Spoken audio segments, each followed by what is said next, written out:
dan creative design thinking yang kami buat dalam rencana bisnis kami, yaitu kami berencana untuk membangun kafe atau coffee shop yang berkonsep untuk memperkenalkan budaya Indonesia, terlebih biji kopi lokal kepada konsumen, terlebih kepada turis-turis dari luar negeri yang mengunjungi Indonesia.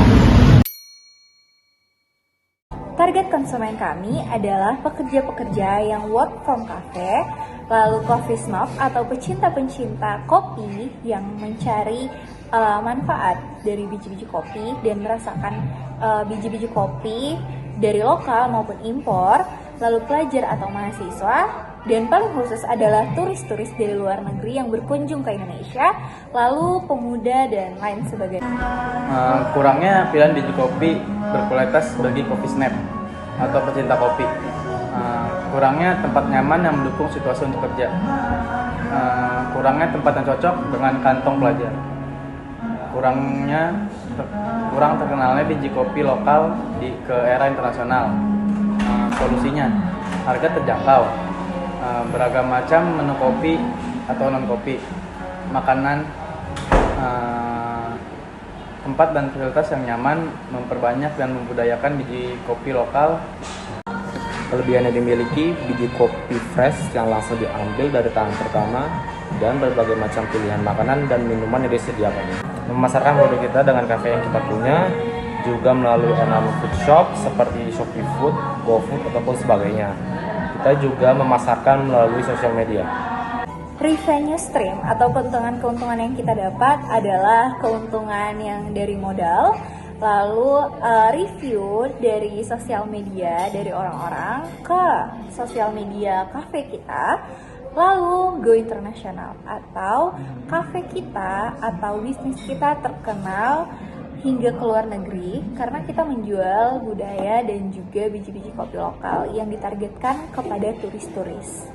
Cost structure atau pengeluaran-pengeluaran yang harus kita lakukan itu berasal dari modal biji kopi atau modal makanan dan minuman, lalu alat-alat di kafenya atau alat olahan kopinya, lalu juga sewa tempat untuk kafe, untuk mendirikan kafenya, dan juga karyawan, untuk menggaji karyawan.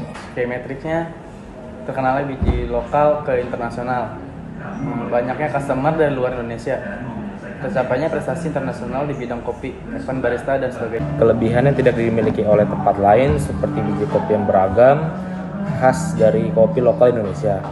Lalu kualitas biji kopi yang terbaik diambil langsung dari petani kopi. Rasa kopi yang unik diciptakan dari resep-resep yang kita buat.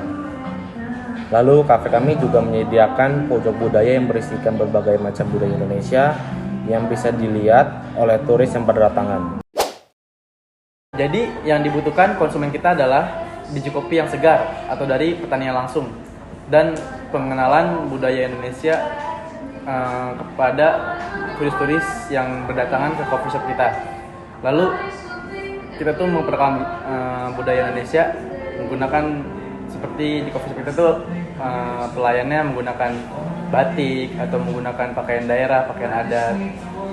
Define atau kepentingan dan keperluan kita ketika kita menjalani bisnis ini saat pandemi atau COVID-19, yaitu yang pertama sosial media populer atau kepopuleran kita di sosial media. Jadi kita aktif di sosial media, nggak hanya offline atau iklan-iklan offline, kita juga aktif di sosial media kita seperti IG, Facebook, Twitter, dan lain sebagainya. Lalu kerjasama atau kolaborasi dengan bisnis jasa seperti ojek dan lain-lain, dan juga kerjasama dengan petani kopi untuk mendapatkan biji kopi yang fresh. Ide yang kami miliki di masa COVID-19 dengan menyediakan free delivery dalam kota, terdapat diskon di setiap pembelanjaan atau pembelian. Kami juga mengadakan event online seperti kuis seputar kopi atau budaya lokal yang berhadiah untuk menarik perhatian konsumen atau pengikut media sosial kita. Untuk prototipe-nya seperti ini, jadi kita bekerja sama dengan ojek-ojek online untuk mengantarkan pesanan-pesanan customer kita sampai ke rumahnya agar tidak keluar rumah karena masa pandemi. Juga seperti minumannya seperti ini di cup dengan lambang kafe kita atau di tumbler seperti ini. Jadi customer kita tidak hanya bisa memesan dengan cup saja, tapi bisa juga membeli tumbler-tumbler kita. Di sini juga kita mendapatkan keuntungan. Lalu yang terakhir adalah sosial media. Kita mengaktifkan semua sosial media kita agar customer lebih gampang untuk memesan produk-produk kita. Di setiap pembelian, kami juga memberikan free tester untuk menu baru yang kita keluarkan dan review di setiap makanan melalui media sosial. Sekian dari kelompok kami, terima kasih.